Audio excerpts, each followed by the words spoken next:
Alright, what is going on, everybody? This is Trudger MC, and like I said when I reviewed this guy last week, that I was going to be ranking all of the Spawn Series 7 Ultra action figures, and here they all are.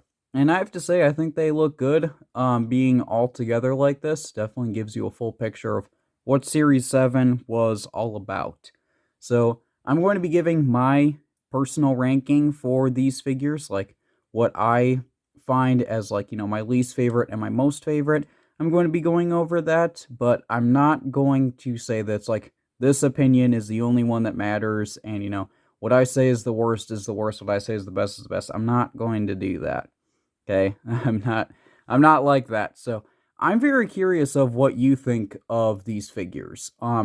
Especially if you have any of these or if you have all of them. Be like, I have all of Series 7 too, and I think that this should be the ranking. It's like, I'm not going to say that you're wrong. It's like, I'm not going to say that I'm right. I'm just going to say that, this is my personal opinion on this, my experience, my taste, and if yours is different, that's totally fine. I'm actually curious to know what you think of it. But yeah, we're going to start off with number 7 because there are 7 figures in total.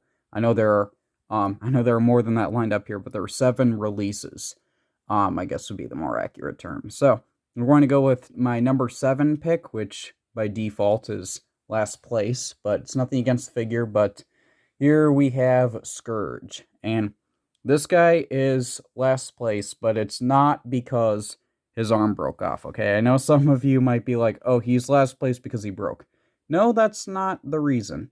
I'm just not really a fan of the design, because to me, this doesn't exactly look like a Spawn character.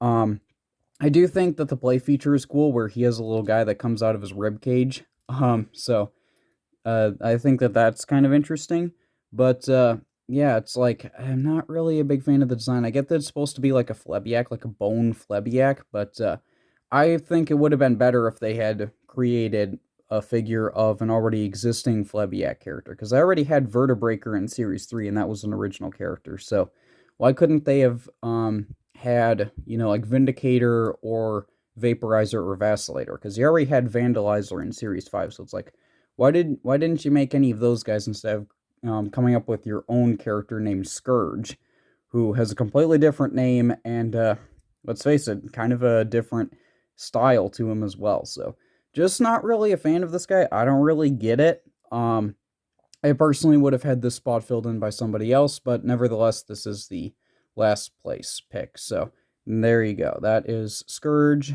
in the last place there. So we'll put him over there off to the side. And then from there, I'm really curious to know what you're going to think of this. So for number 6, it's actually going to be 2 figures here, and it is going to be Nobody. And yes, I'm counting these as the same figure because even though this was a variant of the original one, it's still ultimately supposed to be the same character. So I don't know what it is about this. I mean, I like sci-fi and I like futuristic robot designs, but this just, I don't know, it just doesn't really do it for me. I do like the guns that are on there, both the ones that are just there for decoration, but also the ones that actually have a play feature, like the ones on the top here. I like the brain that's on the inside of there. But I don't know. I don't know if it's the fragility. Like these things can kind of break off pretty easily. Like this one's arm breaks off really easily. Um, but I mean, it's like I don't really know what it is. It's just that these designs, like I can acknowledge that they're cool, they're interesting, they're unique, but to me, this doesn't really feel like a Spawn type thing, you know? Like these would be cool for I don't know, like maybe like a Marvel display if you had like a Marvel villain who uses technology, I guess like Wizard or Kang or something like that. Like these would be good henchmen for that, but to me this doesn't really seem like much of a Spawn thing. So I don't really know. It's just not really feeling it with these. They're cool, but not personally for me. So then, that is that place there. And then after that, going in complete contrast, are characters that are absolutely part of the Spawn lore, but I don't really see them as fitting in with this particular series. And yes, you guessed it, I'm talking about Sam Burke and Twitch Williams. So these figures are really cool. I will admit they're a really good representation of Todd McFarlane's art style. Really big fan of that. I like their weapons and all of that, and it's very important to get these characters because these are very significant characters to the Spawn comics and that sort of thing. But for me, it's like when you have these guys stacked up against all of the rest of Series 7, they kind of seem out of place. Um, so I don't know exactly at what point they should have been released, but it just seems weird having them included in Series 7. So um, that's kind of why I have them in this place here at number 5. It's not a thing about the figures. It's like I think the figures are really cool.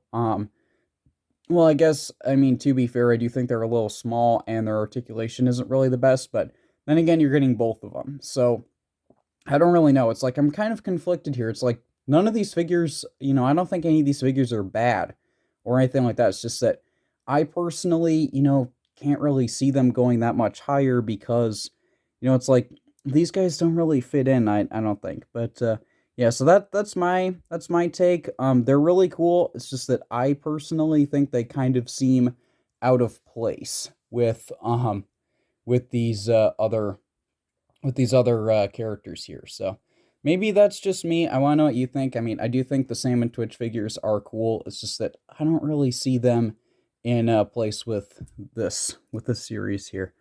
Now for the next one here in the number 4 spot. Very curious to know what you're gonna think of this, because I'm sure this next one here that I have at number 4 is probably the most well-known figure in the series. And I'm talking about Spawn 3.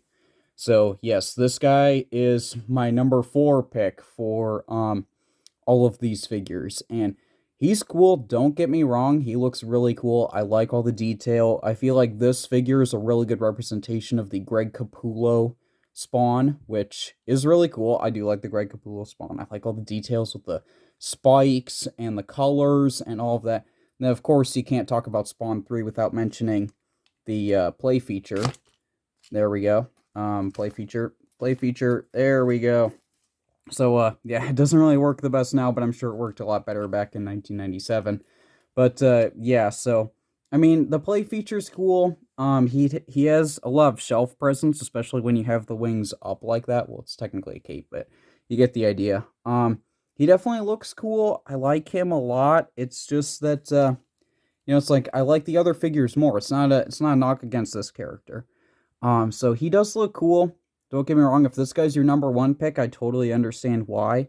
But for me, it's just like, I think the other figures have more interesting stuff going on. So there is Spawn 3, and hopefully he doesn't fall over.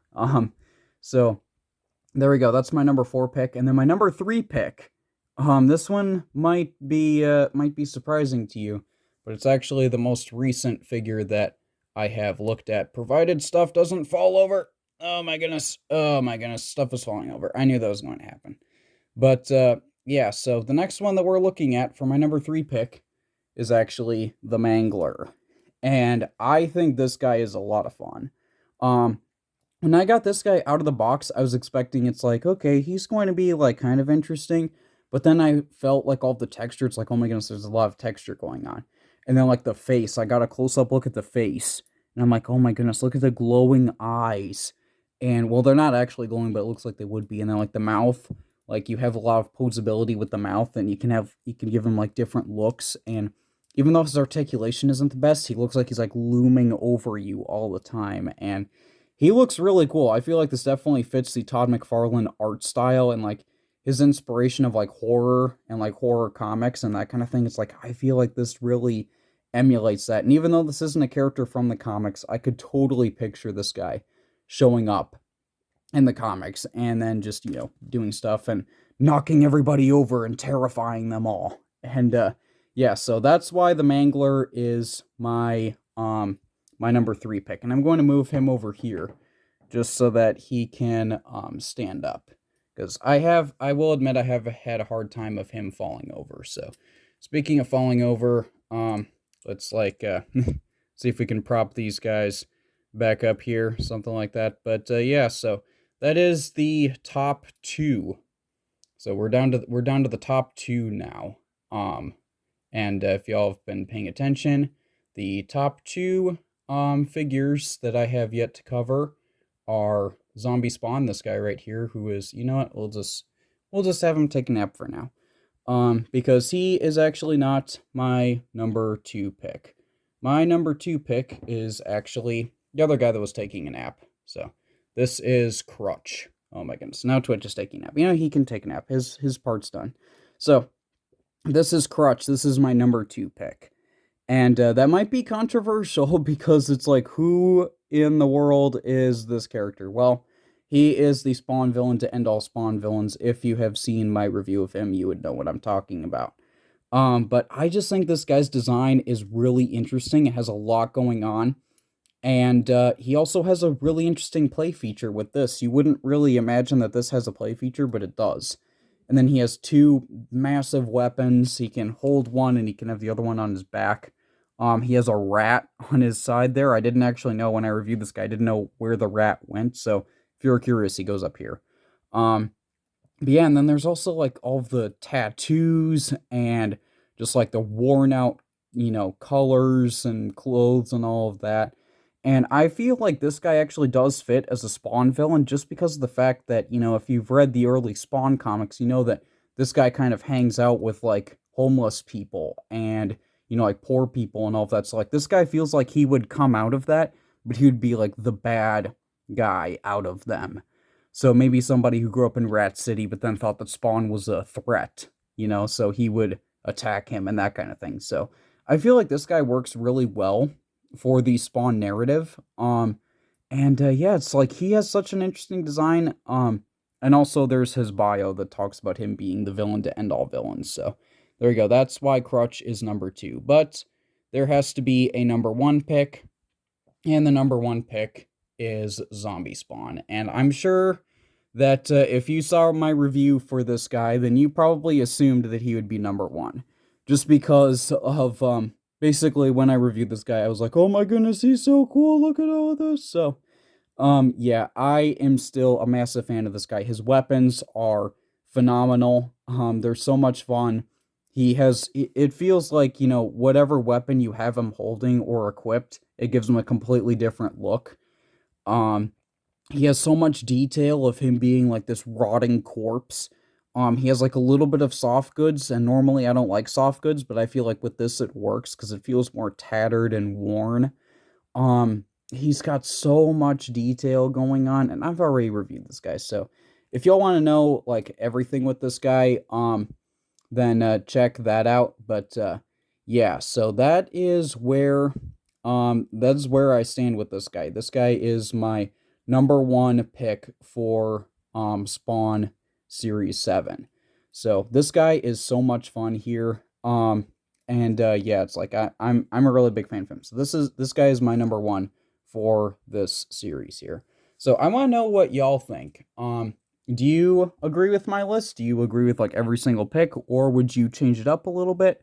Because there are only 7 places. I know that I reviewed, or I more accurately looked at 9 figures, but technically nobody was one release, and then Sam and Twitch were released together. So, it's not really a thing that it's like, it's like I didn't consider Sam separate from Twitch because they came in the same package. So it's like, it's like I consider them the same. So Sam and Twitch is one spot, Nobody is one spot, and then you have Mangler, and then Zombie Spawn, Crutch, Scourge, and Spawn 3. So I'm curious to know what you think of that. So if you enjoyed this type of format, or you like my list, or anything like that, do be sure to leave a like. Let me know in the comments what you think of my ranking. Like I said, you can give your ranking of being like, I think, Scourge should have been number 1, and then, like, I don't know. So, let me know what y'all think of that, and if you want to see more content like this, do be sure to subscribe, because, like I said, the Spawn Classic reviews are going to be continuing, and they will be continuing. Stay tuned next week, and you'll be seeing the Spawn Classic reviews continuing in a different light. So, do be sure to stay tuned for that, but that's all I have for today. So, do hope that you enjoyed, and I do hope that I will see you all later. Goodbye.